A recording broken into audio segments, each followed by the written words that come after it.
Hello everyone, I am Meenu और आप मेरे साथ सुन रहे हैं अनडिजायरेबल मैरिज का एपिसोड नंबर 10। रिवा की ऐसी बातें सुनकर बाकी स्टूडेंट भी डर गए और सबने मिलकर रोहित और उसके दोस्तों को फोर्स किया कि वो जाकर वंशिका से माफी मांग ले। तो रोहित और उसके दोस्त भी घबराकर वंशिका के पास आए और घुटनों पर बैठकर बोले, सॉरी दीदी, अगली बार से तुम्हें क्या, कॉलेज की किसी भी लड़की को नहीं छेड़ेंगे। अगली बार से ऐसा कोई काम नहीं करेंगे। वहीं ये सब देखकर दर्श तो वैसे ही मजे ले रहा था, लेकिन वंश जो कि अब तक गुस्से में था, उसके चेहरे पर भी एक मुस्कुराहट आ गई और वो खुद में बोला, क्या लड़की है, ऐसी प्रॉब्लम कोई ऐसे कैसे सॉल्व कर सकता है। वो अपनी सोच में ही था कि तभी रिवा दर्श की ओर देखते हुए बोली, दर्श भैया, एक काम करेंगे मेरे लिए। जिस पर दर्श आराम से बोला, हाँ रिवा बोलो। इस पर रिवा बोली, कॉलेज के बाहर मैंने आते हुए देखा था, एक मार्केट है, वहां से जाकर राखी लेकर आइए। अब आखिर इन प्यारे प्यारे बच्चों ने मिस्टर सिसोदिया की बहन को अपनी बहन कहा है, तो राखी बंधवाना तो बनता है, क्यों है ना। और ये कहते हुए मुस्कुराने लगी और उसकी मुस्कुराहट में एक शरारत साफ नजर आ रही थी। उसकी ये बातें सुन दर्श के चेहरे की मुस्कुराहट भी गहरी हो गई। वहीं वंश, वंशिका, वो लड़के और पूरे कॉलेज के लोग जो इस वक्त कैंटीन में मौजूद थे, सब हैरान रह गए। तभी दर्श बोला, तुम लोग यहीं रुको, मैं अभी लेकर आया राखियां। और वहां से हंसते हुए निकल गया। तभी रिवा कॉलेज के जो लोग वहां मौजूद थे उन्हें देखते हुए बोली, वीडियो बनाने का बहुत शौक है ना, इस बार जब ये इन लोगों को राखी बांधेगी तो बकायदा पूरा वीडियो बनना चाहिए और पूरे कॉलेज में क्या, पूरे उदयपुर में सर्कुलेट होना चाहिए। वो तुम्हारी जिम्मेदारी है, वरना चार्जेस तुम लोगों पर भी लगवाऊंगी जरूर। और ये कहते हुए उसके चेहरे पर मुस्कुराहट थी और वो साफ बता रही थी कि ये बात कितनी खतरनाक होने वाली है। वहीं उसकी बातें सुन रोहित उसके पास आते हुए बोला, प्लीज ऐसा मत करो दीदी, क्योंकि अगर पापा को पता चला वो मुझे नहीं छोड़ेंगे। और ये कहते हुए उसकी नजरों में अपने पिता का डर साफ नजर आ रहा था। तभी रिवा उसे देखते हुए बोली, बिल्कुल करूंगी ऐसा। अरे भाई, आखिर उन्हें भी तो पता चले ना कि उनके सुपुत्र जिन्हें वो पैसा खर्च करके कॉलेज पढ़ने के लिए भेजते हैं, वो क्या कर रहे हैं। और अब बिना कोई आवाज किए यहाँ चुपचाप बैठे रहो, वरना फिर एक कान के नीचे लगाऊंगी और पुलिस को भी बुलाऊंगी। और आखिरी शब्द उसने दांत पीसते हुए कहे, जिन्हें देख रोहित और उसके दोस्त डर गए और चुपचाप वैसे ही बैठ गए।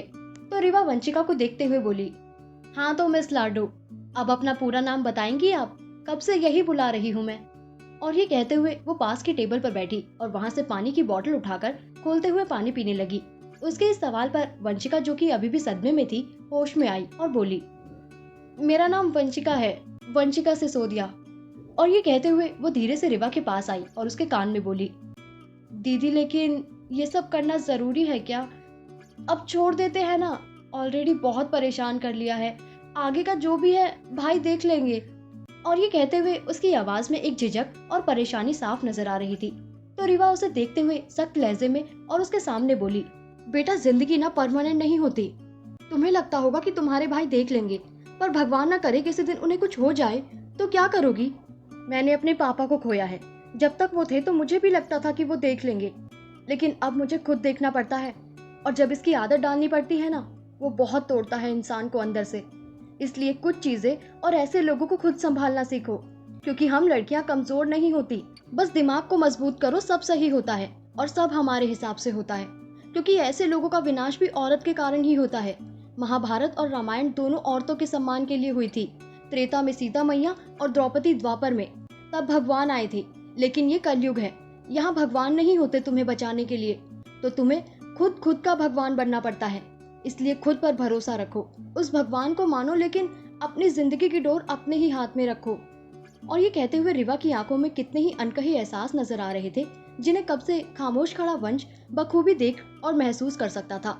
वहीं उसकी बातों ने वंशिका पर भी एक असर किया और वो बोली, सही कहा आपने, जिंदगी परमानेंट नहीं होती और मुझे भाई के पीछे नहीं छुपना चाहिए। मुझे उनकी कमजोरी नहीं, उनकी ताकत बनना चाहिए। सॉरी दीदी, इस बात का मैं ध्यान रखूंगी और कल से ही कराटे क्लासेस ज्वाइन कर लूंगी, ताकि ऐसे लोगों को खुद ही हैंडल कर सकूं आगे से। और ये कहते हुए वो मुस्कुराकर रिवा की ओर देखने लगी। तो रिवा ने बस उसके गोलू मोलू गाल थोड़े से खींच दिए। तभी दर्श भी बाहर से राखियां लेकर आ गया और रिवा को देते हुए बोला, लो बहना, करवाओ सार्वजनिक रक्षाबंधन, मैं हूँ वीडियो बनाने के लिए। और हंसने लगा।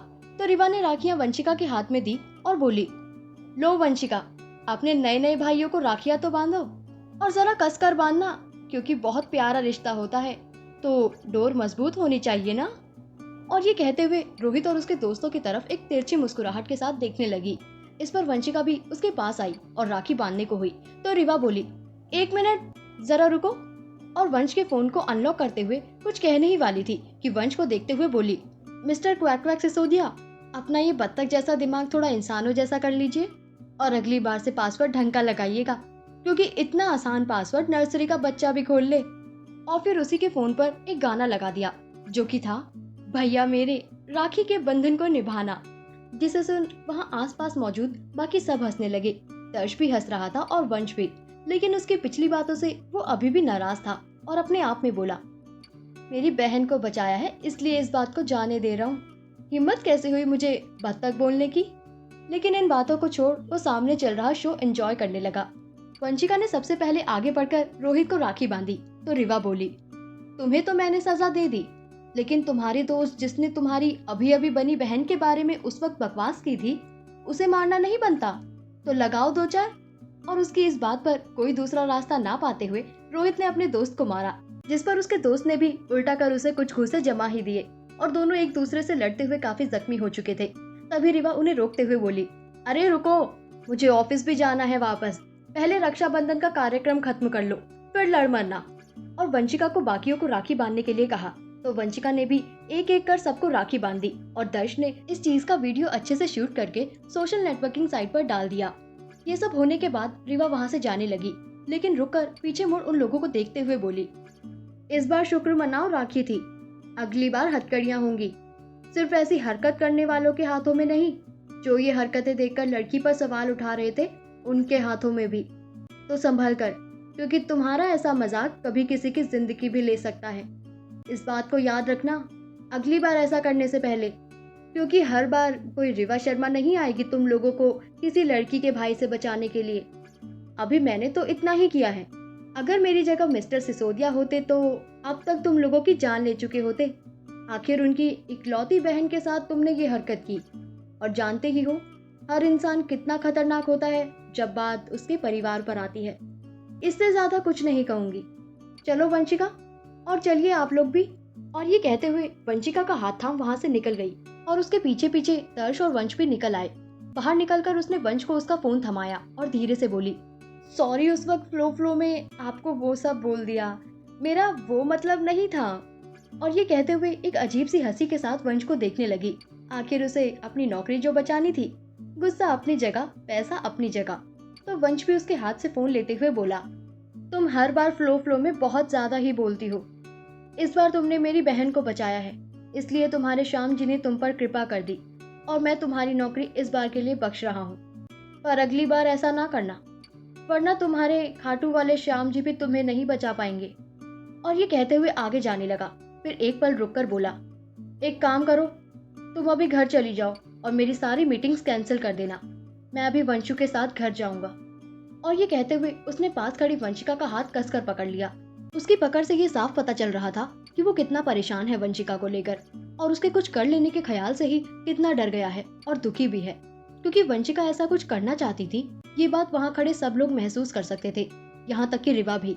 तो इसलिए उसने वंश के हाथ को थामकर उसे शांत करते हुए कहा, सर, बहन है आपकी और अभी अभी कुछ ऐसी चीजों से गुजरी है जो लड़कियों के लिए थोड़ा डिस्टर्बिंग होता है, इसलिए प्लीज उससे आराम से बात करिएगा और हो सके तो आज बाकी बचा पूरा वक्त उसके साथ ही बिताइएगा। ऑफिस में मैं और दर्श सर हैं, हम दोनों देख लेंगे और आपको वो फाइल्स मैं मेल कर दूंगी, तो आप डिजिटली उन्हें साइन कर दीजिएगा। और ये कहते हुए वहाँ बिना एक पल रुके दर्श के साथ वहाँ से निकल गई। अब वहाँ वंश और वंशिका ही थे। वंशिका वंश से कुछ कहने को हुई ही थी कि वंश उसे हाथ दिखाते हुए बोला, अभी मुझे तुझसे कोई बात नहीं करनी, घर चल फिर बात करते हैं। ये कहते हुए उसका लहजा सर्द था और उसके लहजे में इस ठंडेपन को महसूस कर वंशिका की आंखों में नमी आ गई और उसने उसे छुपाते हुए बस हाँ में सर हिलाया और उसके साथ गाड़ी में बैठकर वहां से निकल गई। क्या होगा इस कहानी में आगे, क्या बात करनी है वंश को वंशिका से, जानने के लिए सुनते रहिए कहानी के आने वाले एपिसोड्स। Thank you.